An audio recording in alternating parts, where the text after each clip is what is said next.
Hey everybody, this is Eddy Dacius. We're here for another episode.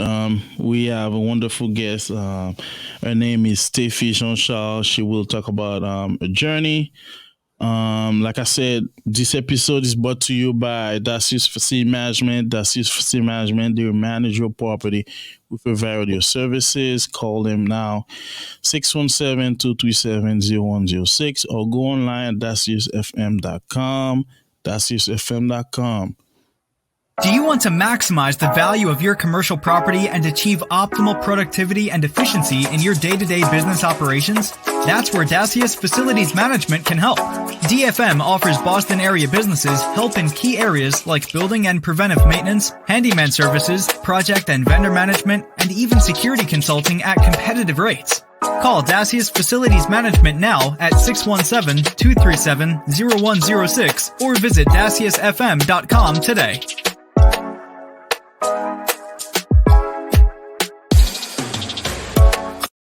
Yes, Dacius FM is the solution. Call them 617-237-0106. Like I said, excited for this episode. We have Stephie Jean-Charles with us today. Hey, Stephie, how are you today?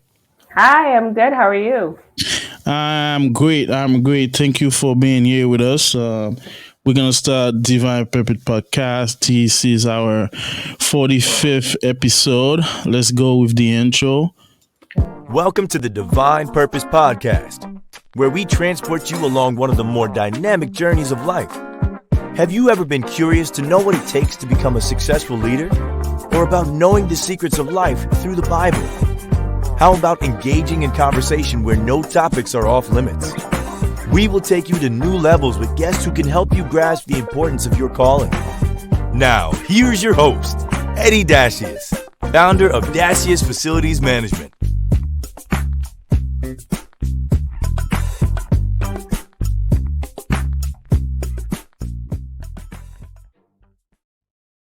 Yes, like we said, we have a special guest today. Her name is Stephie Jean-Charles. Stephie, what can you tell us about you today? Sure.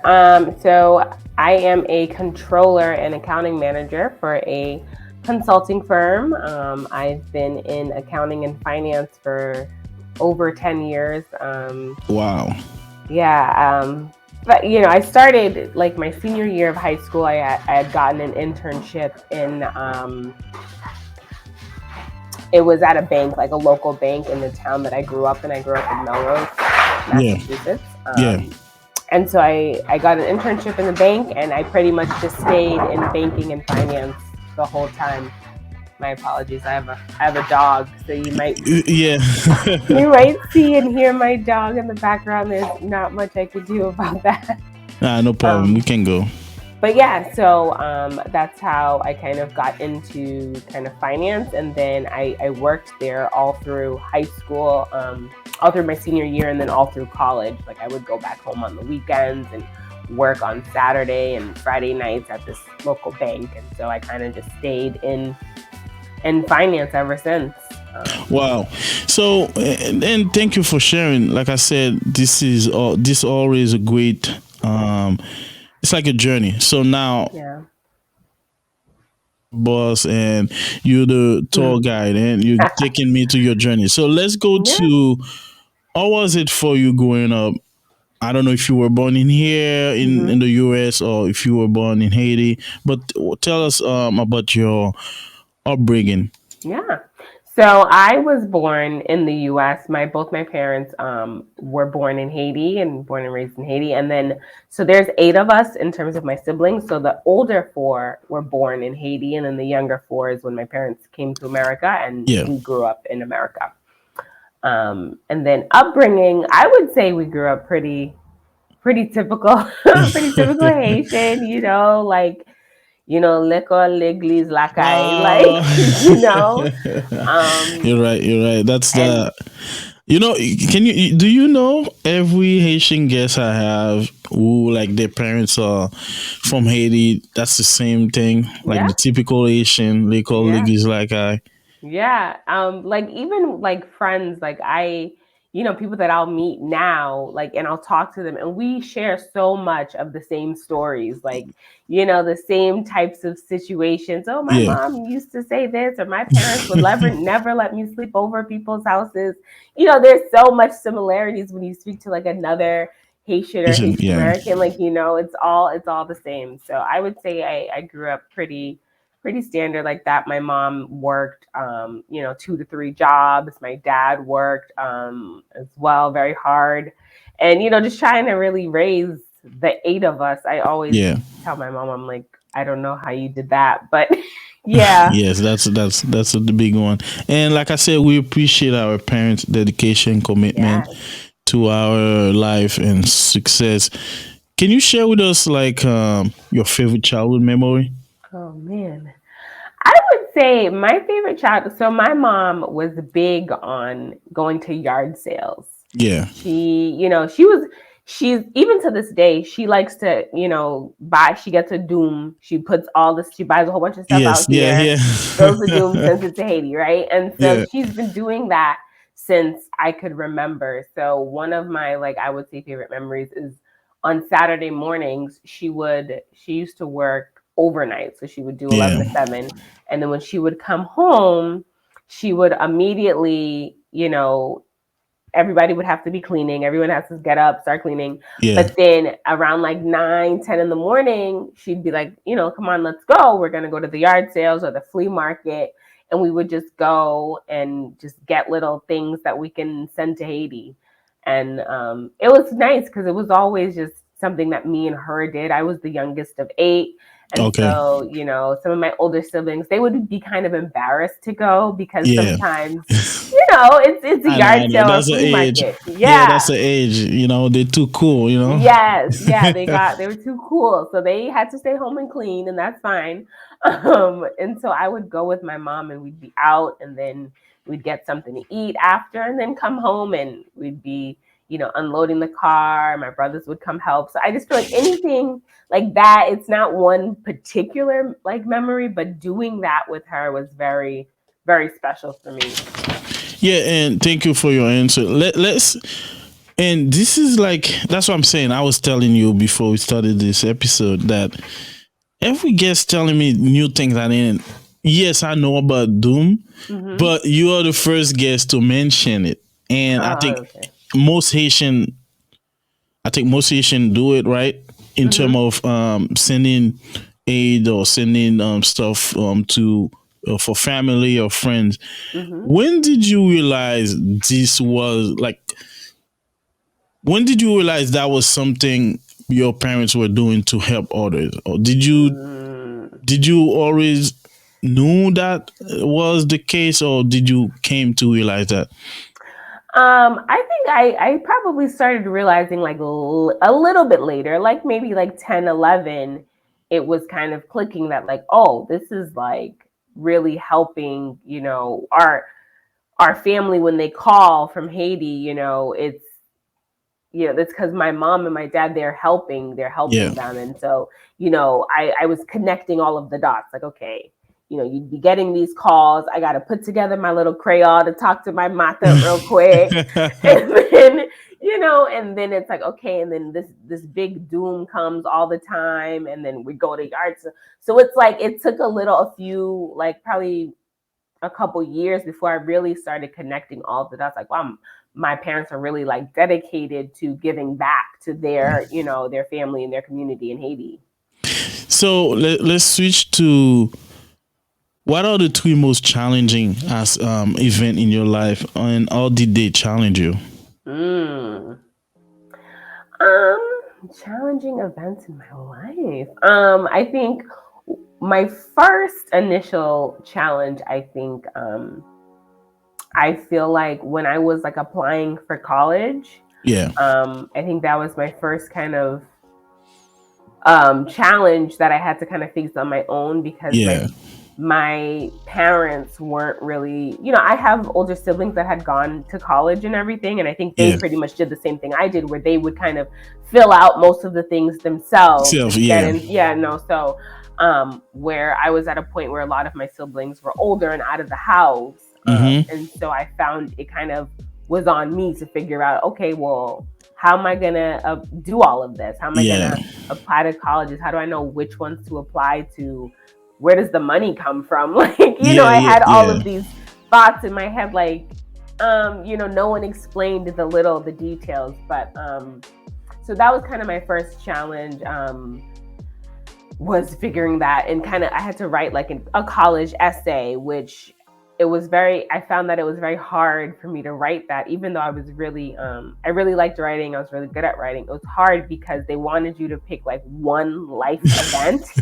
And I'm like, we have a life event every year. Something's happening, so I was like, I have a lot of things I could talk about.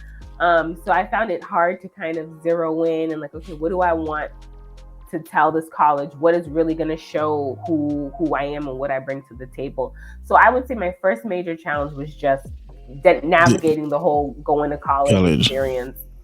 There was another challenge that I faced. I feel like I had to, like, career-wise and work and stuff. So when I was in college, I worked at a bank, the same bank that I worked in my hometown. Yeah. And so I guess kind of trying to figure out, okay, do I want to stay in banking or what do I want to do?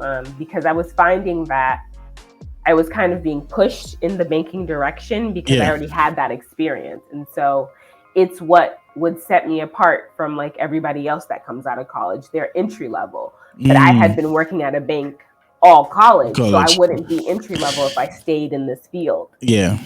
So that was a challenge, was deciding if I wanted to do that early on, but it ended up not, it ended up being good because it did. I felt like I was able to kind of get better jobs sooner than like my peers.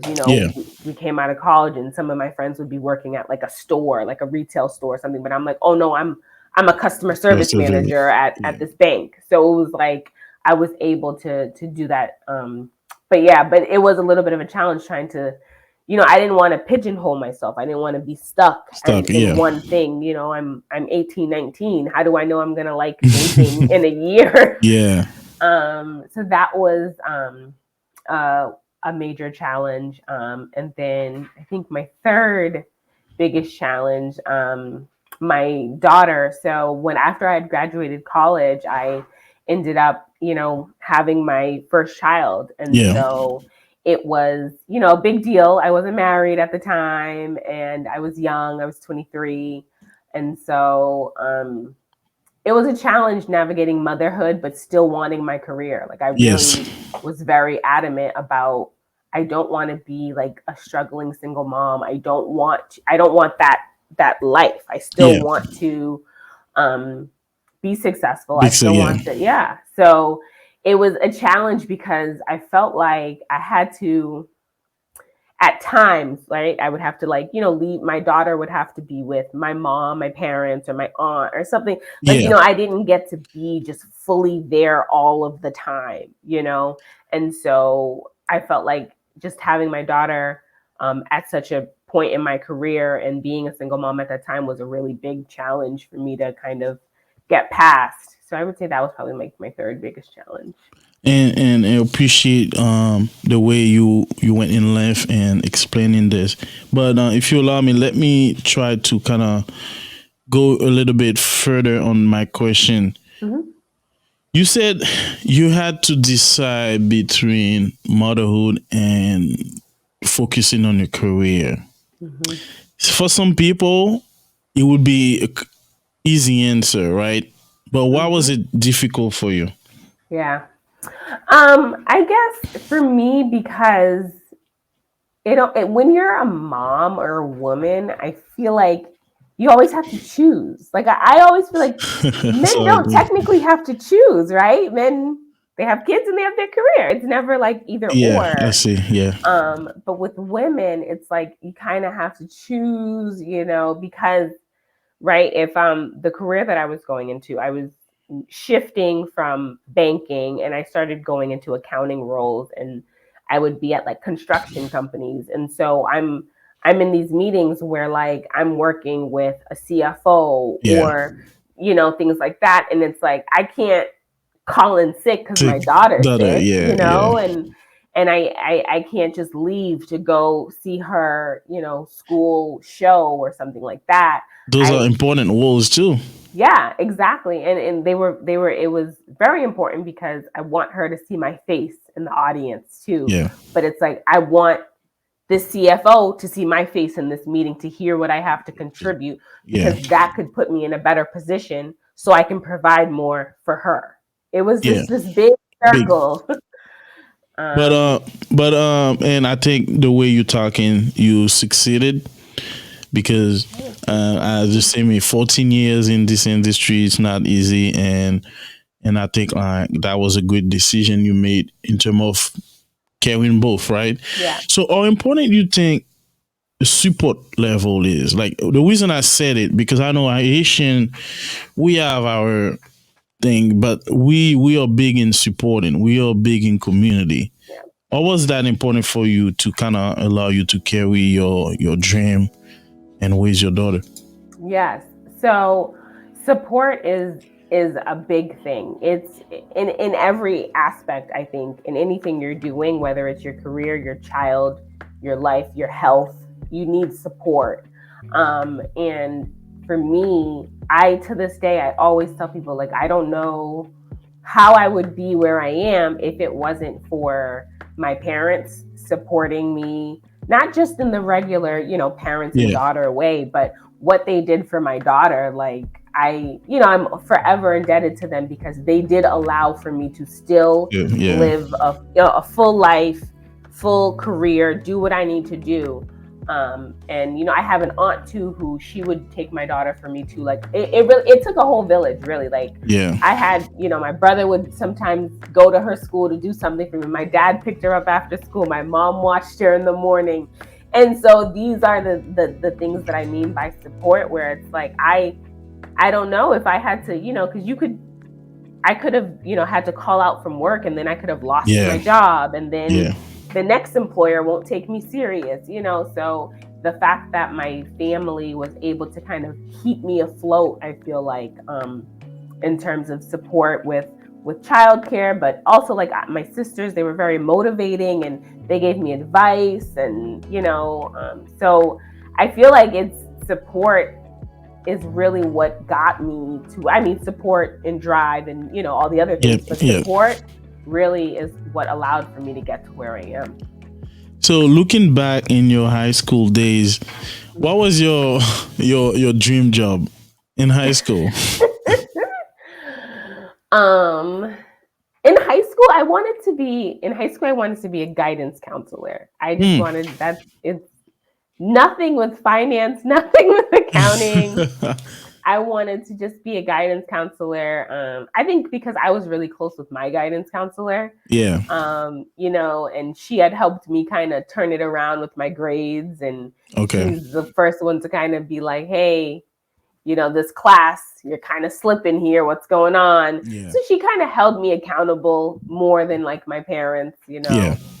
So, I think, that was my dream job, was to be a guidance counselor.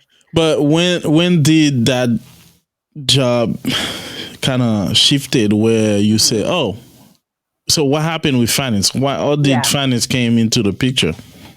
I think finance came into the picture when I got that internship at the bank, senior year.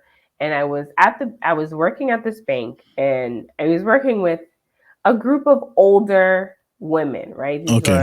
So it was, like, very different from, like, a high schooler's day to day, right? Yeah. I have my high school friends, I have my family. That's one group of people. But then I befriended all of these people at my job at the bank, at my internship, and I'm talking, like, older women. So it was like, they're basically retired at this point. Yeah. And I really enjoyed just being around them, learning from them. They would tell me about, like, my taxes. They're like, oh, you didn't file your taxes yet? Like, they were like having a bunch of, like, moms around. And so they kind of, seeing them and their expertise at that stage and their knowledge and stuff, it really made me kind of think about working at a bank or finance or things like that. Like I would get different customers that would have different things going on in their bank account, and I would help them figure it out. And that I think was my first like, oh, I like how that feels. Like when I've cleaned out I fixed all of the things that happened in the account. It makes sense. This is their starting balance. This is their ending balance. Like that was kind of my first, like, I kind of like that. Really? Yeah. Wow. Because I took a finance class. So I'm a project manager. I took a finance class. Oh man. That was like really challenging because there's a lot of things you have to account for and they have to make sense like you said.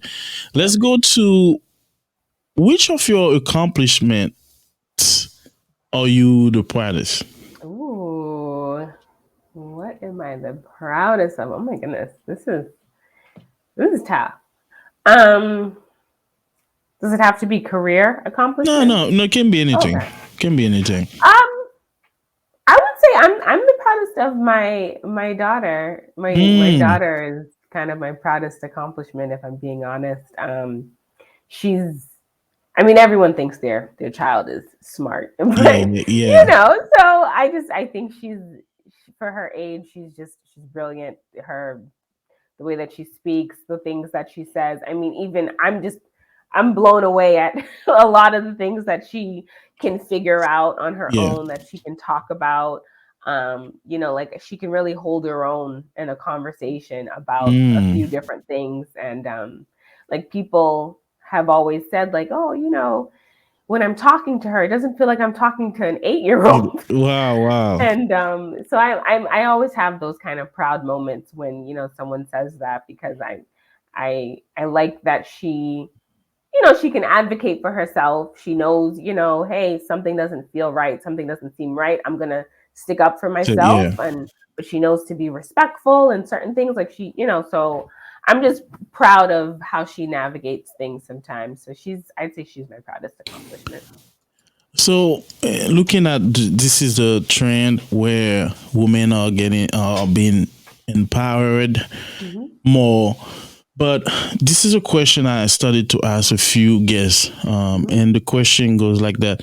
How important is it for you as a Black woman to succeed in your career, in your life, in all aspects?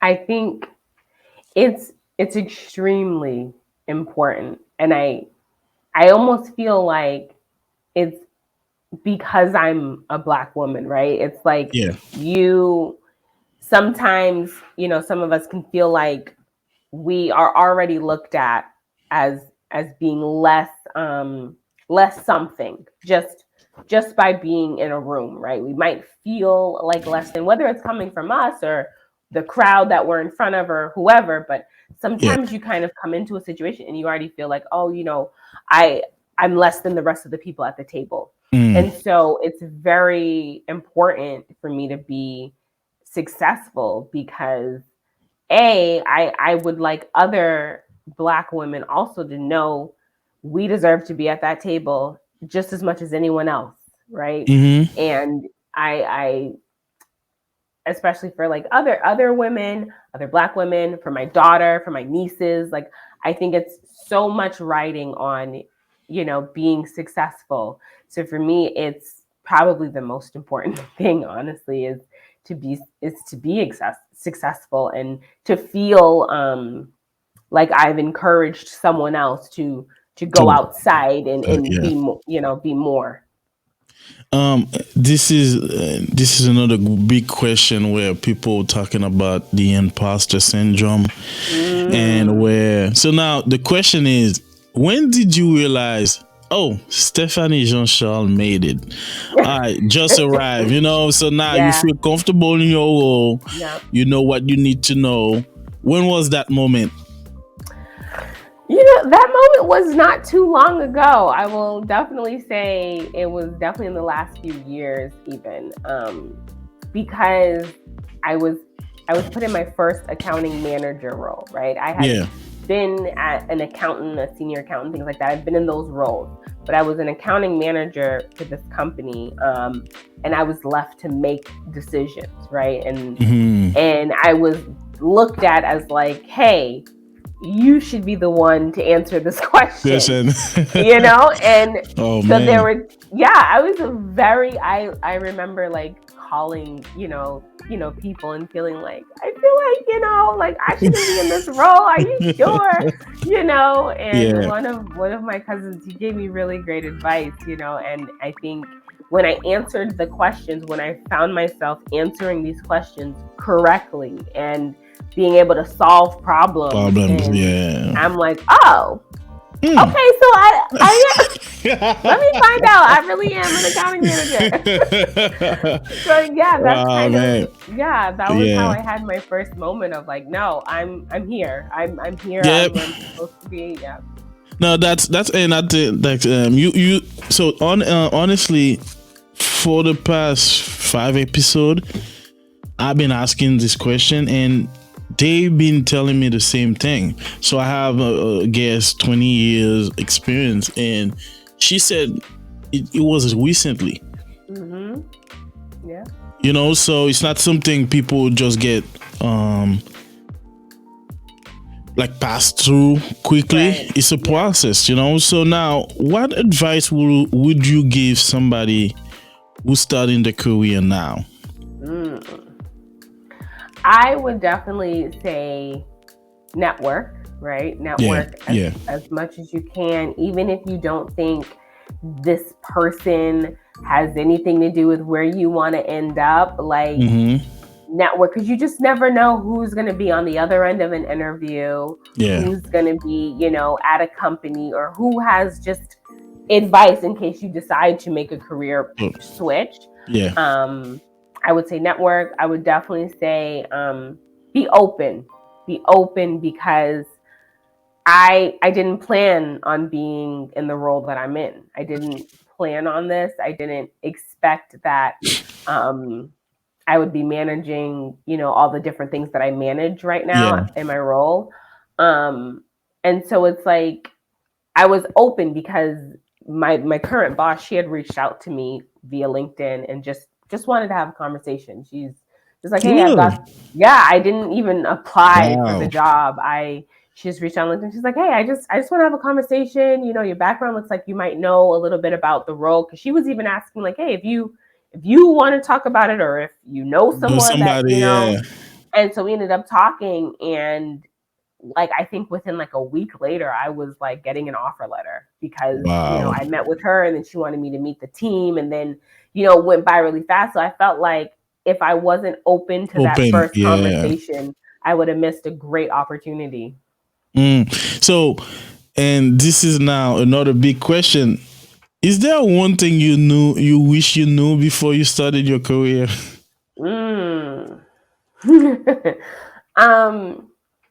I guess I wish I knew that you don't necessarily, not for every role, but you don't necessarily need all of the experience that they may think that the role requires, right? Oh, okay. I wish I knew that before, because sometimes you look at a job description and you're intimidated. Yes. You're like, oh no, I don't know how to do that. I don't know how to do that. Yeah. But sometimes, right, sometimes these companies, or the person creating the job description, they're not even aware of how much of that one piece is even in the role. And then there's sometimes opportunities for you to learn on the job. Like, there's a lot of things you can learn as you go. There's a lot, especially now, there's so many resources out there to learn how to be whatever it is to do whatever it is you're doing in the role. And so I feel like I wish I didn't get intimidated by certain roles in the past. Yeah. All right, so we'll take a quick break now with Stephie Jean-Charles. Let's take a break. What comes before making a smart decision? Choices. A smart choice is the best option, which is who we are. That's why our clients expect more from us and, in turn, get more in everything we do. We understand the problem. That's why we thrive for excellence. We don't just create a winning culture. We aspire to be a smart choice, a voice for solutions. We believe in integrity, professionalism, and teamwork. Our passion is to bring results for our clients by working harder, smarter, and faster. As a team, we always deliver because we recognize your needs. Choosing smart influences us to be the best version of ourselves. That makes us different than other companies. It makes us confident in achieving our goals. It makes us who we are, and it makes us DFM, the smart choice. Hey, yes, this is Eddy Dacius. We're back. We still have our special guest. Her name is Stephie Jean-Charles. She's a Haitian-American in finance and accounting professional, and she have been working for more than 14 years. She worked for a bank, construction company, non-profit, CPA firm, but she will tell us more about herself as she did already.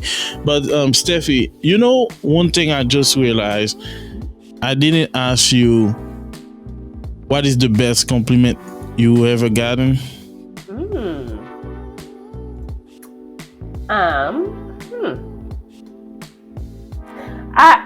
I mean, it's hard, right? I don't want to oh yeah, I got so many compliments. No, no.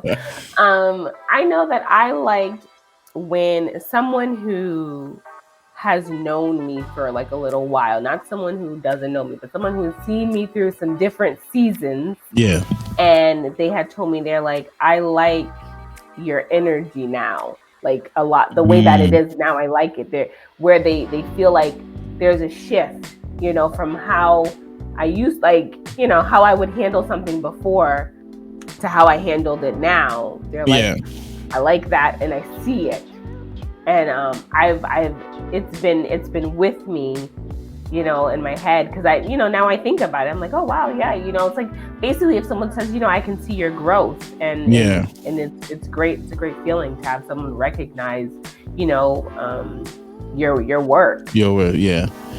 So, and you said it the right way, but one thing I was thinking is, many times we are working, focusing on our career, but we never realize how much we've grown.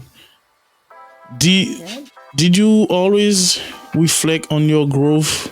Take your time and say, oh, 5 years ago I wasn't that person. Now I'm so did you ever have a moment like that?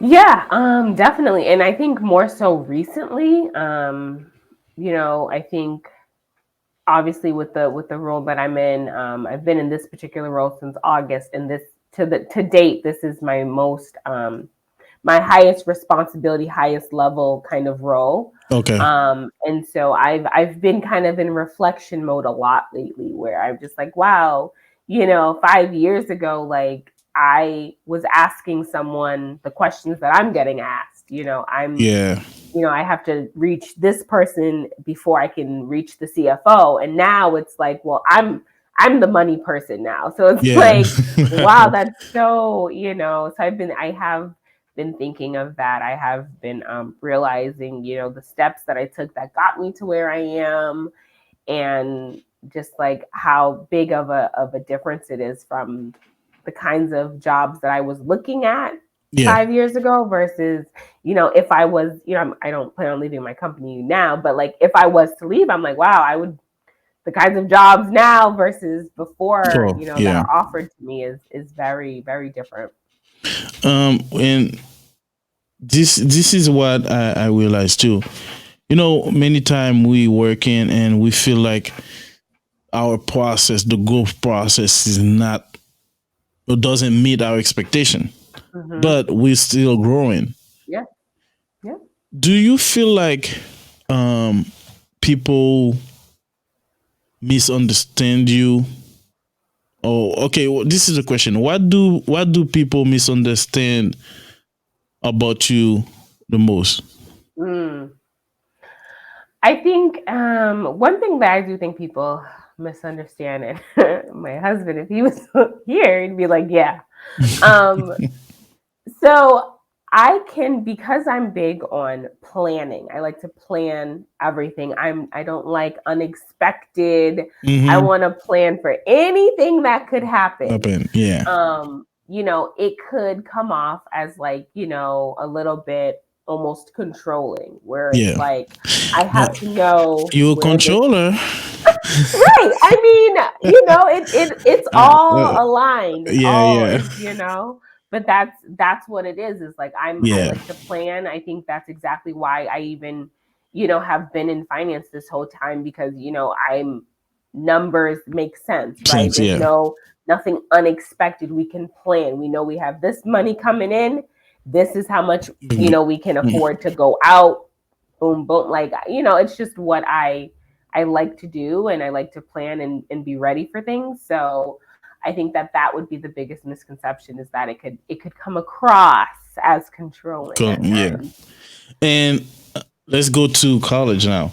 Mm-hmm. You talk about you navigating college was kind of unique for you because our parents. It's just, I think it's the same for first generation Haitian. Yeah. Yep. Where our parents, unfortunately, they couldn't. I'm not saying for everybody, but that's usually the case. Yeah. But why was your college the choice? Was it because of they accepted you, or did you have the chance to pick one? So no, yeah, I had I was accepted to a few different ones. Okay. And what it came down to was, where did I get the most, money? That's That the was way it it. is. Yeah, I do think, it's good, that nowadays there are other ways, other options, things like that. Like even my nieces, like that generation, my nieces, my kids, hopefully we'll be able to, where do you want to go? Yeah. Right. And we'll figure it out. Right. But just, that's all you can hope for. And I know that even with my parents, they always say this, where it's like, we did what we could do, and then we hope that you can be better, and then you do more. Right. And then, so that's just kind of where we're at. But yeah, I definitely chose my college because I had the most money from there. So, looking back at your college experience, how was it? Oh, it was great. It was great. I enjoyed it. I made a lot of close, you get to kind of go, you meet different people that you would normally meet, right? Yeah. I grew up in a town that was predominantly white, right? Like we were probably the only or the second Black family, and this is like early 90s, in that town. Like now it's progressed a lot more. Like when I go back, I'm like, oh, look at all this diverse population. But yeah, so when I got to college and I got to like meet other like young Haitian Americans like me, and we speak like broken Creole and English together, like it was the best. Like I just got the chills. It was such a good experience to be around like people with similar background. That understand certain things that, you just know because you're Haitian. And this makes sense. And like I said, we looking at that, did you ever have the urge to kind of create the same environment for your daughter? I did. I originally, I really wanted my kids to kind of to have that same upbringing I did, right? Because I feel like growing up in the town and in the way that I did, it made me very comfortable. For me, at least, comfortable to be in certain situations and to be in front of certain kinds of people in certain meetings. Like I just felt like a little more comfortable, and I felt like that's what I needed to give my daughter. Like she needs to grow up in a town like Melrose so she can turn out like me. But at the same time, like I had the thought, I had the urge. But at the same time, I'm glad we chose to come to the town that we did. We actually really considered diversity. We wanted her to, we don't want it to be predominantly anything. We don't want it to be mainly Black, mainly white. Like, we wanted, there's got to be a good mix. Yeah. I wanted her to get that variety early on. So let's talk about mentorship. What has been, and I think you kind of tapped to it when we were saying when you were in, is it your senior? Oh yeah. Yeah. senior in high school, and then you were working at the bank. All these older women was like mentoring you. Who has Yeah. been your most important professional mentor? Um, hmm, Professional mentor. So, okay, I will answer. I feel like I have like two, and one of them, I have one of my older sisters is. I know it's not professional, but she was kind of the first person to me that was Yeah. doing it. She was successful, like first, right? She was Mm. very business entrepreneurial, the first. And so she's the person that like she would review my resumes. She would do like a prep Wow. interview with me. She would tell me how to answer certain questions. She would say, she was always keeping me like on my toes when it came to work and career. And she, so that I feel like she's always kind of been a mentor for me. Like even now I go to her, for certain like business thoughts. I'm like, hey, what Yeah. about this? What do you think about this? And stuff like that. So she was definitely my like first real mentor, I would say. And then there was a role that I took at the nonprofit. And it was actually, I ended up actually taking a little bit of a pay cut to take Yeah. this role. Okay. But I really needed a role that was more flexible, that was more, I had a small child at the time, and I was just like, I need something that's more flexible and, understanding. If I need to go to my daughter's Christmas show, I need to go Yeah. to that. So that's when I left construction and went into the nonprofit world. And there was a CFO that I met there, and I worked closely with him. I was like a revenue accountant, and then there was the finance manager above me, and then above her was the CFO. Yeah. And then the finance manager ended up getting let go, and so some of the projects that she was working on, the CFO had pulled me in to work on those with him on Okay. for the project, and me and him just we got to get to know each other better, like professionally, and he just offered so much just free, advice, and it was great. Even to this day, he's like a professional reference for me. We're friends on LinkedIn. We check in every now and again. Hey, how's it going? Things like that. And yeah, he's always been like, he would answer a lot of questions that I had that sometimes, you don't want to ask a certain question because you don't want to seem like you don't know the Yes. information. But he would he would be like, no, it's fine. I'd rather you know the right thing than to go around afraid to ask, Yeah. and he always would say to me, nope, there's no, such thing as a stupid question. Like, what's your question? And so I would definitely say he was a professional mentor for me. All right, so I think we get into hot topic now. Hot topic. It's a fun segment where we talk about topics, questions related to your career, question our audience they would not have the chance to ask you. Yeah. Let's go with hot topic now.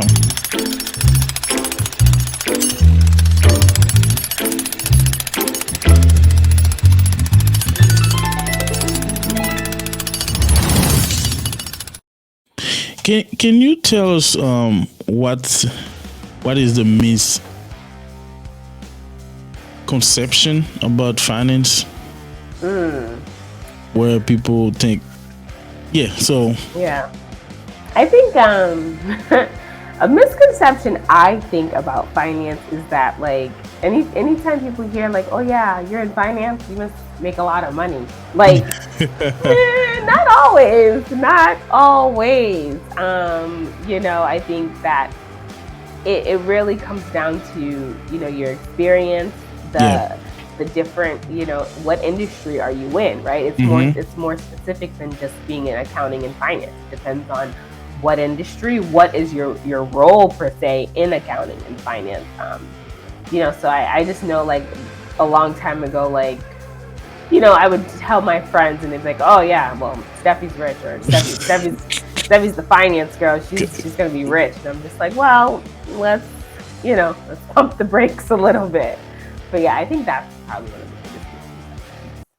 biggest. Can you draw a difference between finance and accounting? Yes. So accounting is more about like your bank account, you've got to be able to record everything that happens in the bank, right? Yeah.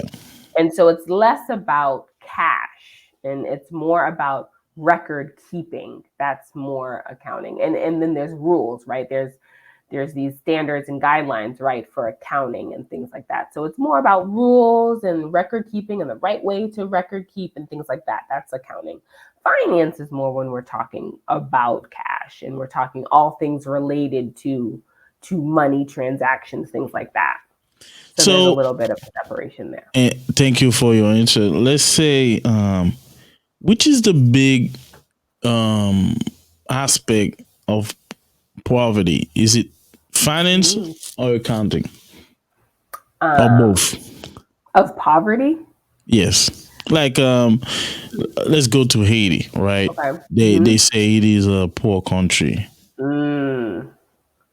Well, I would say that's going to come down more to economy, which is a little different. Yeah, like that's separate, right? So economy is going to be not looking at accounting and necessarily not really looking at finances, but looking at all of the factors of the country, right? Like who's in,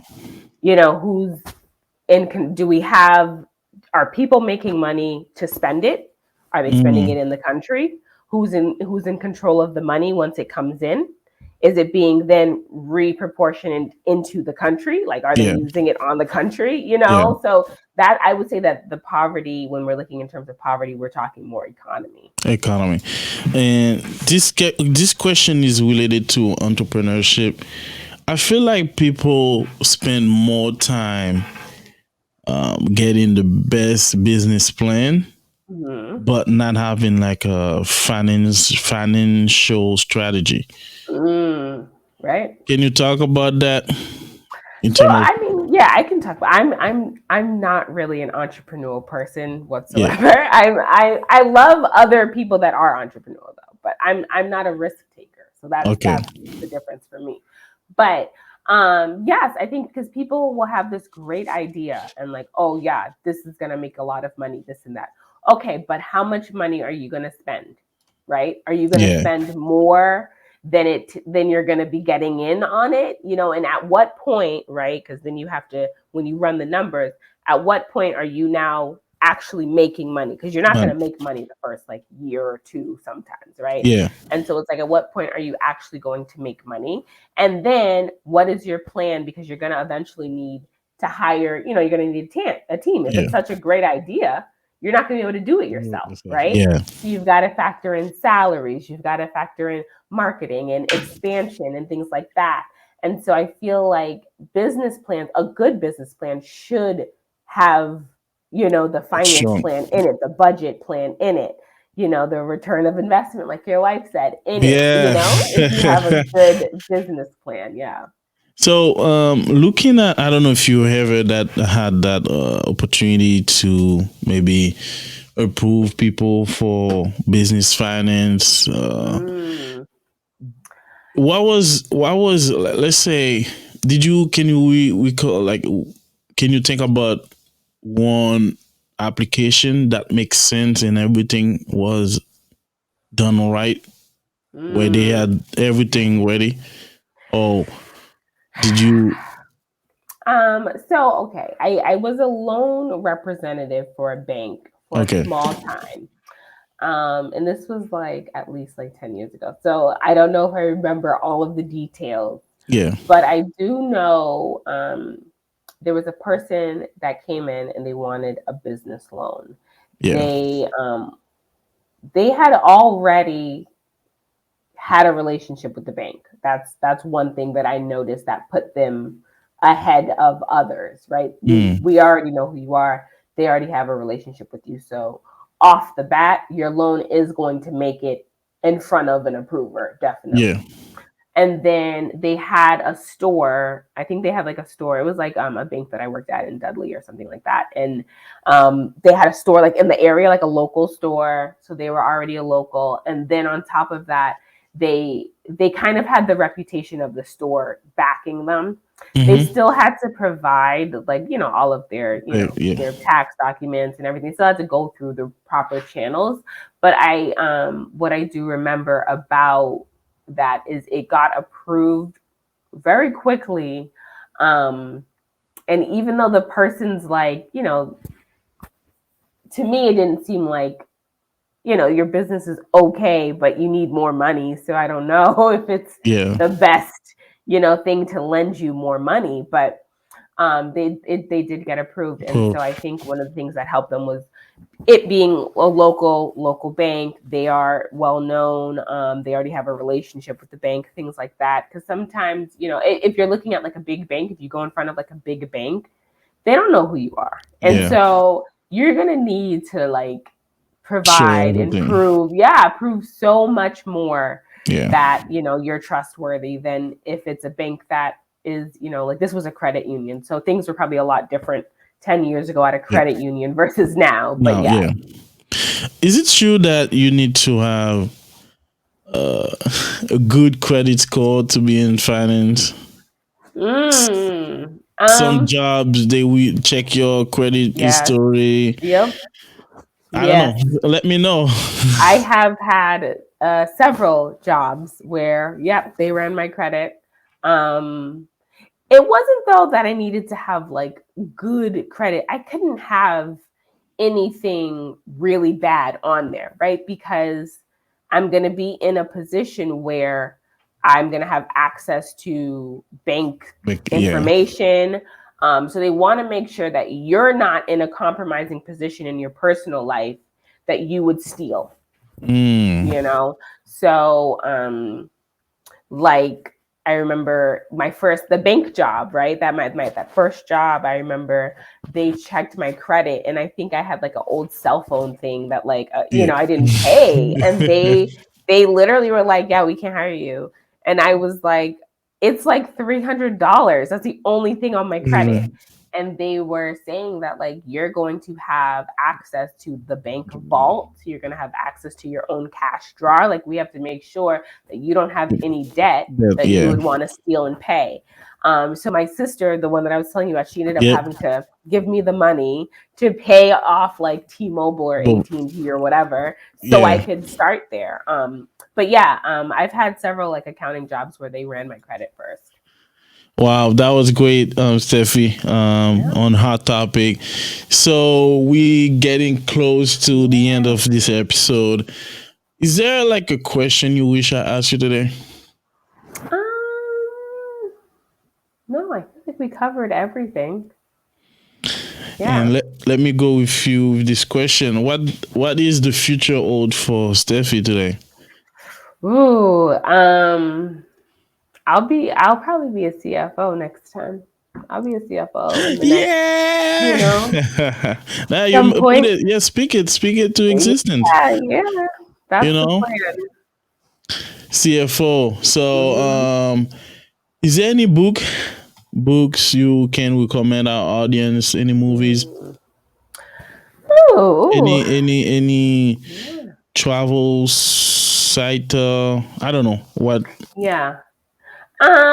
So in terms of books, I mean, I do like to read books, but they're never like, they're not necessarily like accounting and finance books, but I do like there's a lot of good self-help books that out there that will kind of, really kind of push you to start doing something about your own life. Like, I read, there was a book by Shonda Rhimes, she's the person that, created, Grey's Anatomy, Scandal, How to Get Away with Murder, like that person.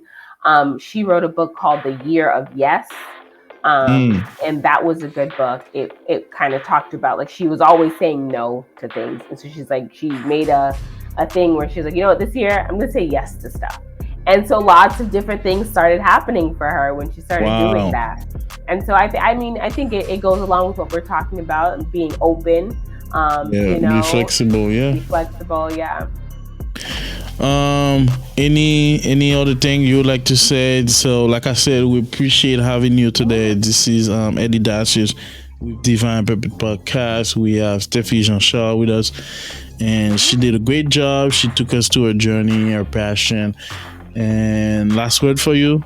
Yeah, I would just say, to anyone out there, like, don't you can get yourself to that table. Get yourself to that table, and if you get yourself to that table, you have to believe you're capable. The door was opened because you're capable, and you deserve it. So I would just say to just keep going.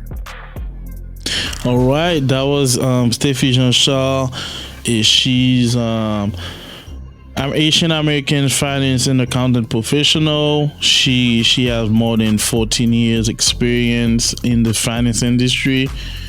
We had a great time talking to her, and I think we will definitely have her back, or maybe keep in touch. And the goal is to always go forward, be flexible according to her journey, and focus on her career.